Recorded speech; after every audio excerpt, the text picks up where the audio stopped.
안녕하세요. 노동법의 정석 임놈 권놈입니다. 네, 여러분 많이 기다리셨죠? 그렇죠. 저희가 더 기다렸습니다. 네. 드디어 오셨습니다. 네.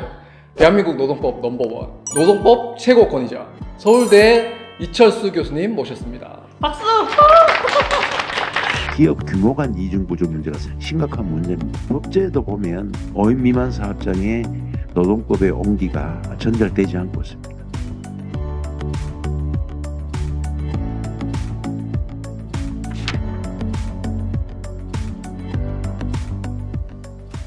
반갑습니다. 네. 제가 이 채널에 대해 관심이 많았는데 네. 시청자분께는 제 제자인 임청아 노무사 앞으로 임놈 하겠습니다. 네.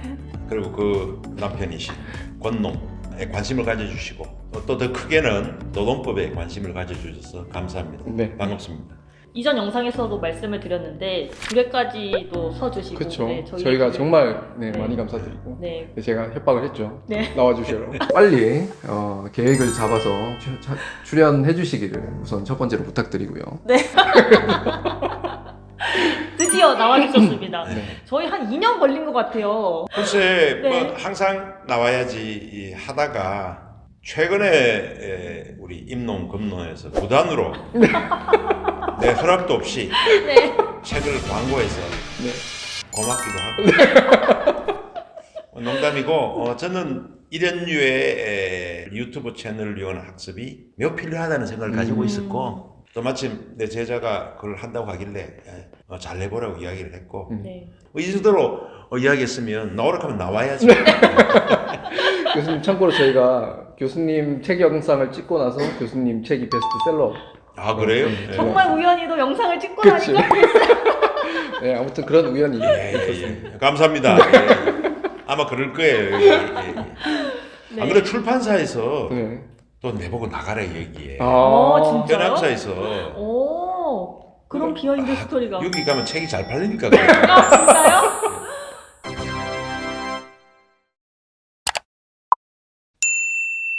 그래서 오늘 이렇게 또 출연을 해주셔서 너무 저희가 이제 감사드리고. 저희는 진짜 영광이고. 네, 저희도 어찌 보면 이게 되게 기회인 거잖아요. 이렇게 쉽지 않은 분을 이렇게 좀 모셨는데 쉽지 않은 기회인데. 오늘 그래서- 뽕을 뽑겠습니다. 네. 저희도 본전을 뽑고 가겠습니다. 네, 뽑고 그래서 진짜 교수님이 노동법 역사의 거의 산 증인이세요. 그렇죠. 완전 그 법 개정의 흐름에 쭉 있으시다 보니까 노동법의 과거, 현재, 미래 정말 교수님한테 많은 걸 좀 여쭤봐야겠다. 그리고 여러분들한테 또 좀 도움이 되는 그런 내용들을 여쭤봐야겠다. 네. 저희가 이렇게 다짐을 하고 왔습니다. 네, 저희 본전 뽑고 가겠습니다. 네.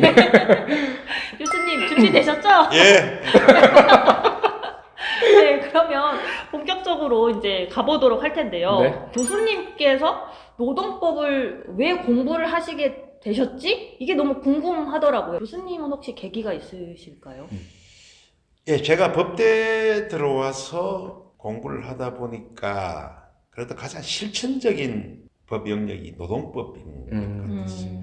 그 당시에 제가 대학교 다닐 때 광주 민주운동도 있고 또 그 전에 군사정권이 있고 네네.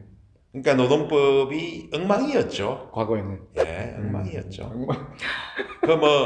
보수적인 학자들도 노동 3권의 실종을 방불케 한다라는 표현이 될 정도로 네.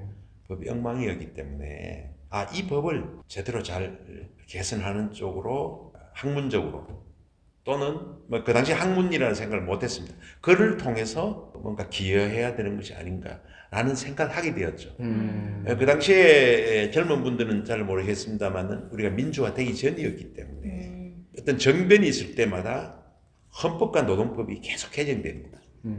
개정되는데 네. 방향 개악이었어요. 네. 노동법이 노동자 보호법이 아니고 치안 유지, 공안적 차원에서 접근되기 때문에 이 부분은 문제가 있지 않겠는가. 이것이 저희 관심 영역에 들어오게 된 거죠. 노동법을 공부한다는 것이 좀 불온시되는 시절이었어요. 좀 삐딱하게 보는 거죠. 역시나. 좀 문제야 네네. 비슷하게. 그래서 제가 학회를 만들어서 학문 후속 세대들, 사법연수원에 다니는 예비법조인들 이렇게 모여서 지하에서 한 3년간 학습을 했죠. 그 노동운동사부터 해서 노동학 읽고 또 그 당시에 우리나라의 법도 엉망이지만 법이 엉망이다 보니까 판례도 별로 없어요. 네네. 그래 일본의 책을 많이 읽고 그렇게 해서 좀 미끄럼을 다진 거죠. 어찌 보면은 사회에서 이제 나름 이제 이렇게 주력. 가장 많이 주력으로 활동하시는 분들이 같이 그때 공부를 하셨던. 같이 공부를 했죠. 예, 예. 음. 그분이 뭐 그 내한테 영향이 없다 이렇게 하면 할 말 없지만 모르는 일종의 그 당시 시대 상황에 동지애를 느끼면서 같이 공부를 했죠. 암울한 시절이었죠.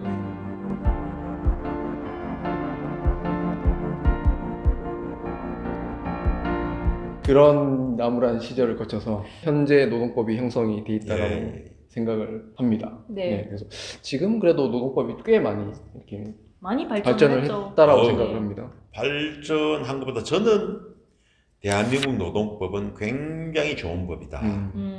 우리가 외국 법을 개수 모방했지만 지금 우리 법은 완전히 한국적인 것이에요. 그리고 우리는 인류 역사에서 유래를 찾아보기 힘들 정도로 산업화와 민주화를 동시에 일구어냈잖아요. 이것이 노동법에 그대로 반영이 됩니다. 평평하자면 우리 법제는 완전히 한국적인 것이고 그리고 좋은 법제다. K 컬처가 있듯이 네. 이 K 법제, K 노동법. K 노동법, K 노동법. 라고 해도 과언이 아닐 정도로 우리가 만들어낸 우리의 땀과 노력으로 만들어낸 그런 법제입니다. 열심히 하십시오. 그러면 이제 네. 저희가 현재 우리나라 노동법에 대해서 얘기를 안 해볼 수가 없죠. 사실 현재 노동법과 관련해서 저희 이제 채널을 봐주시는 분들도 굉장히 관심이 많으세요. 여러 주제로. 네. 그래서 저희가 그래도 다 질문 드릴 수는 없고 가장 최근에 뭐 이슈되는 거 그리고 이제 여러분들이 관심 많이 가져주시는 걸 좀 여쭤볼까 하거든요. 그것이 저희가 생각하기에는 아무래도 근로시간 그리고 임금 그 중에서도 통상임금이 아닐까 싶거든요. 네. 최근에 이제 뭐 주 69시간이다 뭐 이런 노동개혁 이런 얘기가 많이 나오고 있는데요. 교수님도 과거에 이제 뭐 근로시간 제도개선위원회라고 경제사회노동위원회에서 예. 활동을 하신 걸로 알고 있는데 이 근로시간과 관련해서 우리 노동법이 조금 이렇게 나아가야 할 방향이 어떻다라고 이렇게 조금 생각을 하시나요? 이 근로시간에 관한 우리 입법사를 보면 90년대, 2000대 초반까지는 근로시간 단축에 아마 법정 근로시간이 바뀐 거 네, 아시죠? 맞습니다. 48시간, 네. 44시간, 40시간. 네. 저희 때는 토요일도 근무를 했습니다. 저희가 지금 학교도 분들 들으면 이해가 안 갈 것이 40시간 제대로 왔는 거죠. 이 근로시간의 단축은 긴 설명이 필요 없어요. 근로시간 단축해야 된다는 것은 노동운동의 공리예요. 왜 해야 되지? 이 질문은 마치 왜 인간이 존엄하죠? 라는 질문과 같아요. 더 이상 논쟁이 필요 없는 공리예요. 그 방향으로 우리가 발전해 왔습니다. 근데 최근에 와서 이제 단축뿐만 아니라 고용 창출이라는 뜻 측면, 네. 잡 쉐어링이라는 말을 네, 많이 들어봤습니다. 그리고 또 하나는 유연성의 문제. 네. 근로시간이 단축되게 되면 사업한사 입장에서는 그걸 탄력적으로 활용을 해주셔야 될 거 아니에요. 일방적으로는 단축식 할 수는 없잖아요. 서로 딜을 하는 거죠. 그게 유연하고 우리 법에서 도입한 탄력적 근로시간제, 네. 선택적 근로시간제 등등의 이제 방안을 모색하는 거죠. 아마 지금 그런 면에서 집중과 선택을 할 수 있는 이런 제도를 좀 모색하는 시기가 아닌가. 단축의 큰 흐름 속에서 네. 유연화를 기하면서 노동과 자본이 좀 상생할 수 있는 그런 조건을 만드는 그런 노력들이 지금 하고 있는 거다. 이렇게 조명할 수가 있겠죠. 노동을 위해서 근로시간을 단축을 했다면 경영을 위해서 조금 유연화도 필요하지 않나 이렇게. 네. 그렇죠. 유연 안정성이라는 말 쓰지 않습니까? 네. 그죠. 전통적인 조화의 입장을 네. 말씀해 주신 것 같습니다. 네, 그래서 궁금한 건데요. 과거에 이제 교수님께서 그 경사노위에서 이제 활동을 하실 때 그때 당시에도 되게 갈등이 심했던 것 같아요. 탄력 근로제 이제 단위 기간 확대 관련해서 노동계에서도 굉장히 이제 반대가 심했던 걸로 알고 있고 저희도 유튜브에서 그때 안 될 거다라고 했었는데 그때 이제 갑자기 뉴스에 나오더라고요. 교수님이 통과됐다고. 이제 인터뷰 하시는 영상이 나오면서 담화문을 양 읽어주시는데 당사자들의 가장 헌신적인 노력과 서로 양보와 타협을 통해서 합의에 이르렀다는 말. 어떻게 이렇게 조금 합의를 이렇게 이끌으셨나요? 예, 다들 합의 안 될 거다 라고 했고, 또 아까 저 노동법연구회 80년도에 학회하는 멤버들, 지금 뭐 강성태 교수, 조영만 교수, 뭐 이승욱 교수 등등 저 후배들이 형님 가지 마세요. 안 될 겁니다. 당근 합의는, 탄력근로제 합의는 우리나라 노사 합의 사상 단일 의전 처음이에요. 근데 제가 된다라고 한 것은 제가 점술가는 아니고 제 의지고 그걸 해야 되겠다는 그런 것이 운 좋게 현실화된 것이고, 그런데 합의는 항상 대화를 해야 하는 것이고 참아야 되는 것이고 자기 것을 양보해야 되는 것이고, 끝나고 나면 못마땅한 부분이 항상 남아있는 것이고, 기분 좋은 합의는 존재할 수가 없거든요. 또 한편으로는 합의가 될 수 있다는 것은 우리가 노사가 그만큼 발전했다는 정조가 될 수 있죠. 대화가 어려워요. 투쟁보다 대화가 훨씬 어렵습니다. 다음으로 이제 가장 관심이 많으실 것 같아요. 네, 임금. 그 중에서도 통상임금이죠. 요새 통상임금 관련해서도 분쟁이 굉장히 많고, 또 재직 요건이 붙은 정기상여금 관련해서도 대법원 전원합의체가 이제 나오기를 기다리고 있는 상황인데요. 계류 중이죠. 네, 네. 그렇죠. 저희가 근데 이 통상임금 영상을 찍을 때마다 너무 어렵더라고요, 통상임금이. 이제 여러분들한테 이제 좀 쉽게 말씀을 해드리고 싶은데 너무 어려워서 그렇죠. 혹시나 교수님이 쉽게 말씀해 주시지 않을까. 저는 90년 전이나 지금이나 통상임금 한마디로 설명할 수 있어요. 네. 근데 제가 읽기 터득한 것을 발표할 때 내가 잘못된 것이 아닌가라는 생각을 많이 했어요. 무슨 말인가 하니 네. 통상임금 한마디로 설명하기 어렵다는 거죠. 원리적으로는 설명할 수 있는데 판결도 왔다 갔다 하거든요. 네, 맞습니다. 옛날 90년도 중반인데 네. 같은 법원에서 같은 날짜에 판결이 나왔는데 네. 승무수당이 통상임금이 아닌가인데 301호실에서는 통상임금이다. 302호실에서는 아니다. 같은 날이 나왔어요. 네네. 그 정도로 어려워요. 공부하지 말라는 말씀은 아니고 통상임금의 문제가 발생하면 그 기초 개념을 좀 이해하려고 노력하고, 진짜 자기 실존에 걸린 문제라면 입놈 건놈의 상담을 구하시고. 이렇게 하고. 선생님, 근데 혹시 교수님 그거 말씀해 주시는 건 조금 어려우실까요? 지금 세아베스텔 통상임금 예측? 그거는 좀 조심스럽죠.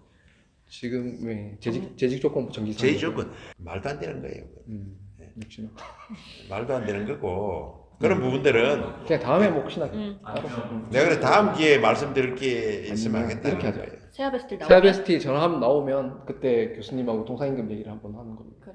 뭐 그렇게 하든지. 예. 네. 오케이. 다음에 또 완전 또 엮였네. 교수님 다 찍고 있나? 네, 찍고 찍고 있어요. 있는 방금 얘기는 찍으면 안 되지. 어차피 편집하면 안 돼. 다 편집할 겁니다. 다 편집할 겁니다.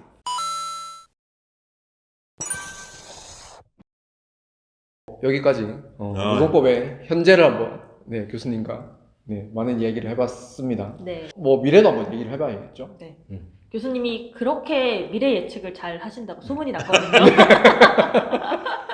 그래서 우리 노동법이 도대체 어디로 갈 것인가. 우리는 노동법이니까 우리나라 법이에요. 우리가 K 노동법제를 만들었어요. 그거는 우리가 노력한 거죠. 노동법의 미래도 우리가 노력하기에 달려 있는 것이죠. 제가 관심을 가지는 것은 한 두세 가지 됩니다. 네. 근로자가 아니면서 일을 제공하는 사람들 있잖아요.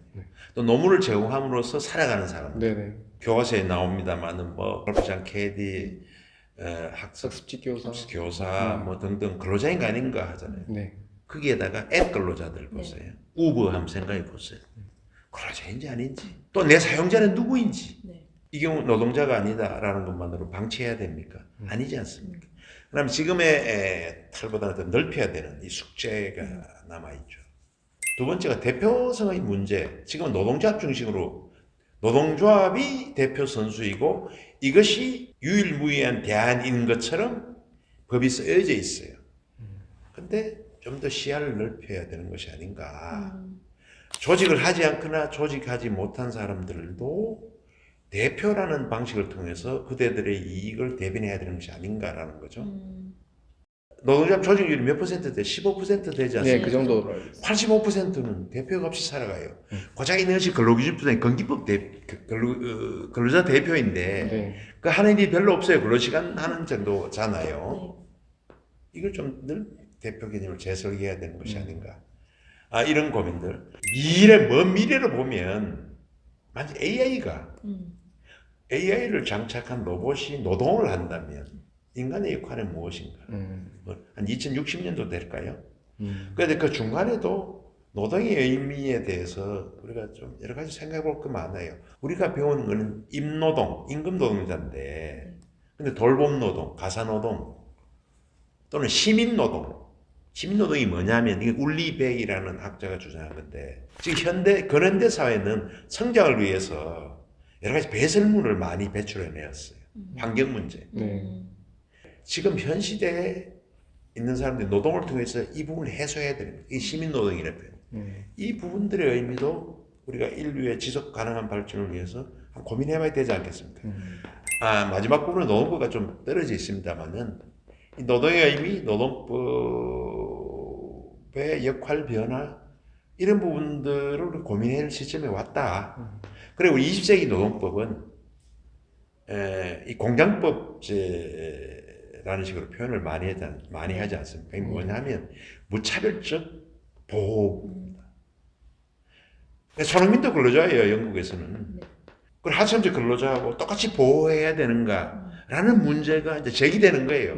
이른바 strong employee, 강한 근로자를 우리 법은 약한 근로자 똑같이 취급해요. 네네. 무차별적이죠. 네.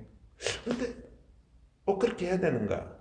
이런 부분들, 소위 방법론상의 변환이 있어야 되는 부분들, 이제 고민할 때가 되었어요. 교수님이 말씀하신 노동시장의 이중구조를 말씀하신 이중구조 바로 그 부분이죠. 저는 농담으로 그런 말을 많이 해요. 우리나라 노동시장 이중구조가 너무나 심각해서 특히 제가 못마땅하게 얘기하는 것은 기업 규모 간 임금 격차예요. 이 외국에 찾아보기 힘든 거예요. 이게 노동운동이 풀어야 되는 문제예요. 노동운동이 풀지 않으니까 정부가 나서서 하잖아요. 좀 희한한 일들이 발생을 해요. 그런데 이 노동법전도 두 개 있어야 되는 것이 아닌가? 이중구조니까. 구조마다 구조로 적용이 지금 심각한 상황이고 이 심각성에 대해서는 실증적으로 다 수치로 나타나잖아요. 네.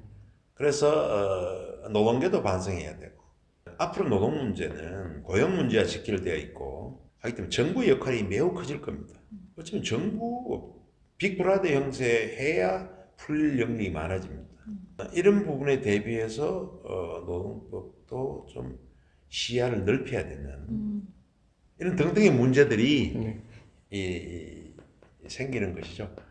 아마 여기 시청자들도 여러 층위에 사용자도 계실 것이고 또 근로자도 계실 것이고 또 공직자도 계실 것이고 네. 여기 많이 듣기도 하지만 또 여러 사람들이 든다고 소문났던데 네. 맞습니까? 예. 엄청 예. 다양하게. 예. 또 노동법을 공부하게 된 동기도 다를 때 사용 또 제가 마지막에 미래는 별로 관심이 없을 수도 있죠. 예. 저는 노동학을 하는 학자로서 그래서 그런 부분에 고민을 가지고 있고 또 지금까지 사회적 대화를 통해서 마디마디에 나름대로 전문가로서 좀 도움을 주려고 노력해 왔고 그리고 정년되더라도 이 부분에 관심의 끈을 놓지 않겠습니다. 네.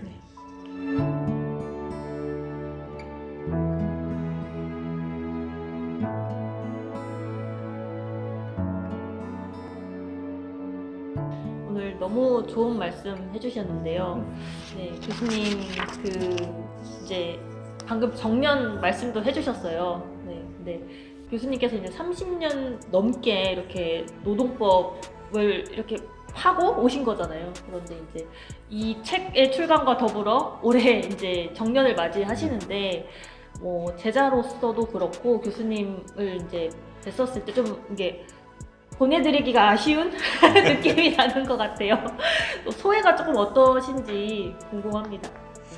예, 많이 바뀌지 않을 거예요. 제가 정년하더라도 우리 입놈은 논문을 써야 되잖아요. 지도를 해야 되잖아요. 네. 뭐 그런 거예요. 제가 이제 연구 교육이니까 제도적 의미의 정년이 뭐 다가왔습니다만 제가 할 일은 변화가 없을 거고 다만 월급이 좀 수입이 줄어들겠죠. 연금으로 살아가야 되니까. 대신 좀 시간이 많이 확보되니까 큰 변화가 없이 할 거예요. 걱정하지 마세요. 지도할 테니까. 마지막으로 네, 마지막으로. 마지막으로 저희 구독자분들이 예. 교수님한테 질문을 몇 가지를 예. 드렸는데요. 지극히 개인적으로 들어가기에 앞서서 저희가 현업을 하면서 이런 얘기를 진짜 많이 듣습니다. 그 사업주 네네. 분들이 이런 얘기를 많이 합니다. 아, 진짜 노동법 때문에 사업 못 해먹겠다. 노동자를 위한 노동법만 있고 사업주를 위한 노동법은 없는 것 같다. 뭐 어떻게 살란 말이냐. 네, 이런 얘기를 많이 듣고 있습니다. 교수님 혹시나 이 부분에 대해서 한 말씀 예, 그 뭐 사업하는 사람 입장으로서는 불편한 거죠. 노동법도 불편하고 네네. 노동조합도 불편하죠. 네. 어쩌겠습니까? 우리가 주어진 조건 하에서 서로 공존할 수 있는 그 지혜를 발휘하는 것이 현대 법치국가를 살아가는 시민들의 기본적인 자세니까 이 노동법이라는 것이 본래 민법이나 상법의 안티테제로 만들어진 법이기 때문에 불편해요. 태생이 그렇다는 말이죠. 예, 태생이 그렇죠. 예. 제가 개인적으로 느끼기에는 네. 그래도 노동법을 준수를 하려고 생각을 하시는 분들이 경영 마인드가 좋으시고 더 사업을 잘 하시는 그런 느낌도 있습니다. 확실히.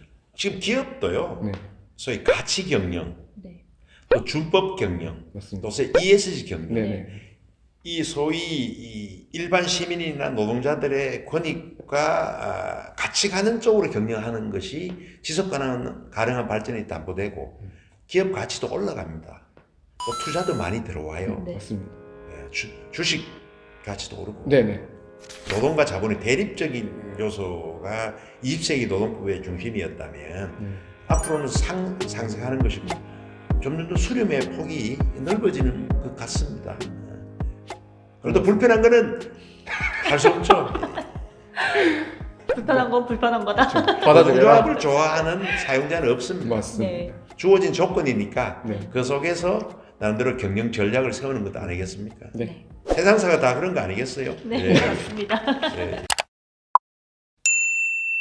저희가 사전에 질문을 좀 받았는데요. 예. 교수님 몰래 받았습니다. 네. 그래서 교수님도 모르고 계신데 저희가 일단 한번 뽑아봤습니다. 그래서 일단은 첫 번째로는 조금은 가볍게 한번 시작해 보도록 하겠습니다. 네. 닉네임은 찬규박이라는 분이신데요. 네, 박창균 네, 거였습니다. 박창규. 노동법을 공부하는 직장인입니다. 직장인으로 법학대학원 진학하여 공부하고 싶습니다. 풀타임 말고 직장인이 법학대학원 가는 방법과 가능하면 교수님 제자가 되고 싶은데 가능하나요? 라는 질문을 해주셨습니다. 아시는 분 아닌가? 저는 이미 정년이라서 그런 제도적 의미의 제자는 제가 할 수가 없죠. 네. 또 이렇게 노동법에 대해서 뭐 가르침을 받는 그는 가능하죠. 무릎 꿇으십시오. 네, 두 번째 질문인데요. 황고리아라는 분이거든요. 네. 안녕하세요. 대기업 노동조합에서 임원으로 활동하고 있습니다. 네. 라고 하시는데요. 연차 휴가에 대해서 조금 질문을 주신 것 같아요. 이제 연차 휴가 시기 지정권이 근로자한테 있다 보니까 아무래도 현장 상황에 따라서 그렇게 할 수 없는 경우가 있다 보니까 이런 노동 환경, 이렇게 복잡한 노동 환경, 노동자들 간의 이해관계 이런 거에 대해서 이제 노동조합이 좀 어떻게 지혜롭게 이렇게 조율을 해줄 수 있을까 이런 거에 노동조합의 역할, 임원으로서의 역할을 좀 여쭤봐 주셨거든요. 그러니까 노동조합 간부란 말씀이죠. 네, 네네. 노동 간부이신데 이 휴가의 시기 지정권이 근로자에게 있는 경우는 매우 이례적인 입법입니다. 그건 진짜 몰랐습니다. 예, 연차휴가권이라고 하는 것은 네. ILO에도 나옵니다만은 계속적으로 집단적으로 부여하는 거예요. 그 바캉스 시즌에 같이 쓰는 거예요. 같이 그렇구나. 쓰는- 근데 우리는 나 홀로 찔끔찔끔 쓰잖아요. 그러니까요. 개별 전날 술 한잔 먹고 반차 쓰고 네네. 이거는 정상적인 모습이 아니에요. 오히려요? 전혀 몰랐어요, 예, 예. 진짜. 질문은 이 권리가 근로자에게 주어져 있으니까 노동조합 간부로서 이걸 어떻게 교통정리하는 네. 네, 부분인데 그런 케이스 바이 케이스일 수밖에 없고 제가 권하고 싶은 것은 바캉스, 소위 휴가 집단적으로 쓰고 네. 또 연말에 쓰고 이렇게 집단적으로 쓰는 방식을 고민하는 것이 좋겠다. 그리고 휴가는 사실 전체 근로자들이 더울 때 푹 쉬고 추울 때 또 쉬고 이렇게 가는 거지. 노동자를 정책적으로 그렇게 좀 하는 것이 지금 젊은 사람들을 위해서도 좋아요. 눈치 보고 가면서 또 휴가 다 못 쓰니까 옛날에 우리 때는 휴가를 다 안 쓰고 나중에 수당으로 챙겼잖아요. 네. 요즘은 사용 촉진제도 있어가지고 네. 못 챙기잖아요. 네, 그걸 불리해요. 그러니까 지금은 좀 챙기는 것보다는 휴가를 자유롭게 쓸 수 있게끔 집단적으로 계속적으로 쓰게끔 하는 것이 보다 전향적인 방향이다 이렇게 말씀드리겠습니다. 네. 답변 감사드립니다. 네. 저희도 도움이 되게 많아요. 이거는 교수님과 저희한테도 같이 질문을 같이 질문을 주신 들어왔는데요. 겁니다. 이게 민제이라는 분이 네. 주셨는데요. 노동 문제가 사회적 문제로 제기될 때마다 노동법 문제가 많이 거론됩니다. 네. 그런데 이런 문제의 대부분이 정치권과 노동조합의 힘싸움으로 정리되는 경향이 많습니다. 네. 그런데 노동법 학자, 법률가로서 이런 문제가 발생했을 때 어떤 역할을 해야 한다고 생각하시는지 궁금합니다. 지금 우리나라 노동 문제뿐만 아니라 다른 법 현안도 마찬가지인데 전문가의 역할에 대한 이해가 좀 부족해요. 그래 단체나 주장이 난무하는데 전문가들 간에는 공통의 이해 영역이 넓어요. 네. 그럼 타협의 영역이 넓잖아요. 타협의 영역이 넓어지면 고민을 같이 해보면 보다 좋은 안을 찾을 수가 있잖아요. 네. 전문가로서는 여러 가지 객관적이고 타당한 솔루션 의견을 제시하고 각 이해 당사자들은 그걸 토대로 대화하고 타협하는 계속 노력해야 됩니다. 그걸 계속 시지퍼스의 바위로 계속 굴려 나가야 되는 부분이고 이 노동과 자본의 운명입니다. 쉬운 답은 정답이 아닙니다.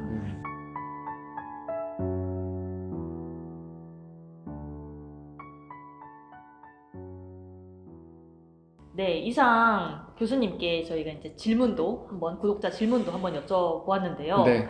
교수님께서 책을 기부를 해주셨어요. 네. 네. 이건 맞나요? 참고로 내 허락도 없이 이렇게 세팅해 놓고 책 세 권 내놔라. 이런. 친필 사인도 해주신 네, 사인도 책을 해주신. 여러분들한테 저희가 세 분께 이 노동법 책을 드릴 건데요. 네. 저희가 이제 다 드릴 수가 없기 때문에 이 노동법이라는 요 세 글자를 가지고 삼행시를 이제 지어주시는 잘 센스 있게 네. 지어주시는 분들한테 네. 세 분을 이제 저희가 선택을 해서 책을 배송을 해드리도록 하겠습니다. 네. 네, 교수님 정말 예, 감사드립니다. 예, 받아보시는 분 잘 활용하시기 바랍니다. 감사합니다. 누군지는 모르겠지만 선정 과정은 공정하고 엄격하죠. 네. 네, 공정하고 어떻게 할까요? 좋아요를 우선은, 가장 많이 받으신 한 분, 그다음에 저희의 마음을 올리신 한 분, 그다음에 교수님의 마음을 올리신 한 분, 예. 이렇게 세 분, 교수님의 선정, 그다음에 네. 우리 선정, 그다음에 시청자들의 선정. 시청자들 예. 선정 이렇게 이렇게 세 세 분. 분. 예, 알겠습니다. 네. 오늘 저희가 어떻게 교수님께 저희의 이제 책무를 다 했는지 모르겠습니다. 네. 끝은 아니죠. 네, 어차피 이미 엮이셔가지고 네. 다음에 또 나오실 수밖에 없는데. 네, 그런 상황이 세안했을 생겼습니다. 전원합의체 그쵸. 판결이 나오면 네. 저희가 그때 한번 다시 모시도록 하겠습니다. 오늘도 유익한 영상이 되셨기를 바랍니다. 네. 감사합니다. 자, 밥으로 가자. 그렇게 가볍지 않나요? 아니면 열심히 공부하세요 이러면 되지. 아니, 노동법은 삶이다. 그거 좋다. 노동법은 삶이다.